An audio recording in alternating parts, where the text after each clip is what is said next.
Hi everyone, thank you to our new subscribers. We're up to 28 and rising every day.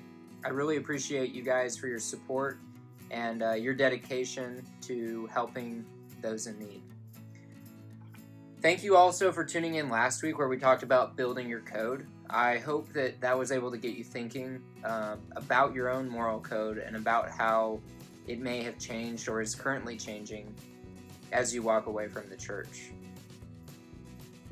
This week, we're going to shift focus a little bit, and we're going to talk about something that is probably one of the hardest aspects of branching out from something you've always known, of making a significant change, like leaving your religion. That's losing loved ones. This is difficult for the obvious reasons that we love these people. We love what they mean in our lives. And unfortunately, there's a higher chance than not that this will happen. So I want to share a personal story. When I was more or less deciding I wanted to leave the church, I was at the same time beginning a new adventure in the Army, going to West Point. I had a very good friend. We were on the track team together. He and I would see one another every day, run together, work out together. He was a very devout Mormon and planned to go on a mission. When I told him that I was headed to New York for school for 4 years in the Army, he said, "Oh, but you'll go on a mission." I said, "No, it's not something I really plan on doing." And he said, "That's too bad. I would have written you. I would have written you." I lost him as a friend. I haven't spoken to him, nor do I care to speak to him since that day. While that is relatively small in comparison to what many go through, it still affected me greatly. Now, on your journey, I'm sure you've met, seen, or heard of people who have had it much worse than I. I got lucky. My biggest problem with my parents was not being honest. And we'll talk about that in a later episode. However, through my journey away from the church, they decided to stick with me. This isn't always the case. I can remember many, many children, classmates, as I was in high school, who would come in the morning and tell me that they had just told their parents, maybe the evening before or maybe that morning, that they didn't want to be a member of the church. Inevitably, there were times where these friends would come home or come to school the next day, and they would tell me about how they got home and their stuff was in the driveway. They were kicked out of their homes because they no longer wanted to be the same religion as their parents. They lost loved ones. They lost the most important people in their lives. Now, I would be lying if I said that this wouldn't happen. And again, it's the hardest part, in my opinion, about this journey, is that losing those who are important to you.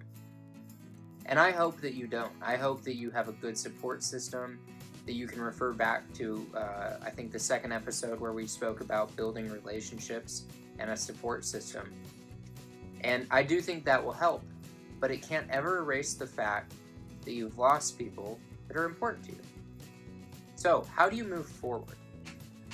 Well, first, honest communication with these individuals.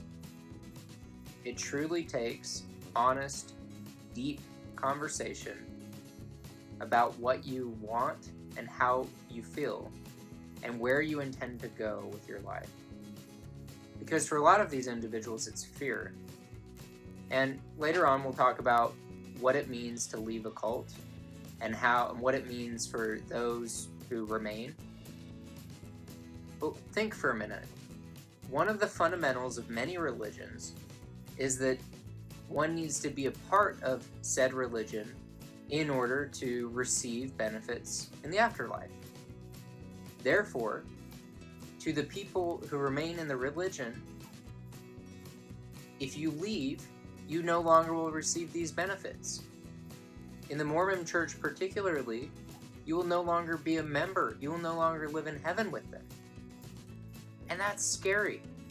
Imagine a parent thinking and being told that they just lost their son or daughter.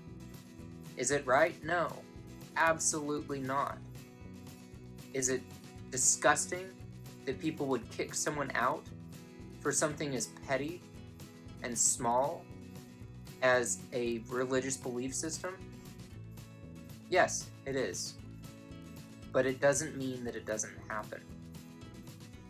So, first, I encourage you to try to think about how they're feeling. Don't let this change your actions. Don't let this keep you from your journey. But remember and think about what's going on in their minds. Because chances are they are now going through their own personal journey and crisis without any help. Next, it's important to note and to understand that people who truly matter in your life will stay. Now, they'll either stay or they'll come back. Those that are your best friends, important family members, loved ones, and those who care greatly about you and about the relationship the two of you have, they'll stay no matter what. They'll continue. The trouble you get into is when people leave. I would say that it's important to not put too much focus on the fact that they've gone or to wonder if they're ever going to come back. Continue on your journey. Find happiness. You being happy is more important in this moment than anything else. And the reason you're here, the reason you're listening, is because you want to be happy. I'm sorry, I'm empowered by this because it is so important and so sad that there are people who lose family members because they just don't want to go to church anymore. Now, I hope that those who leave will come back.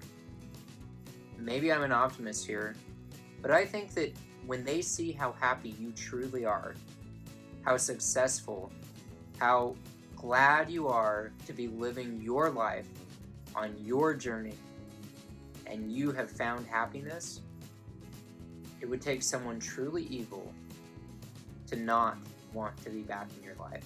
To be honest, someone that's truly evil, I wouldn't want in my life anyway.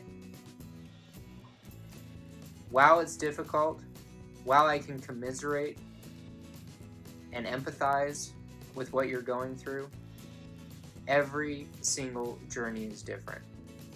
This is by far the hardest part. You have a community. You have a community here. You have a community of people who have been through this journey and people who won't judge you for going through this journey. If you need help, reach out to someone. I'm always available. Find a way that you can make friends and build the support system.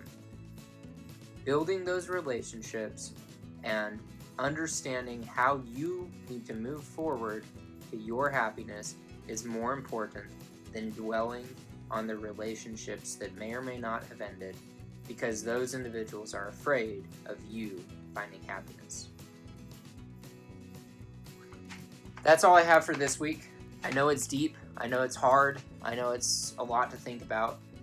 However, I do challenge you to really focus on this. Think about the relationships in your life. Think about the people you may have lost and decide, do I even care? Or do I care more about being happy and living my life?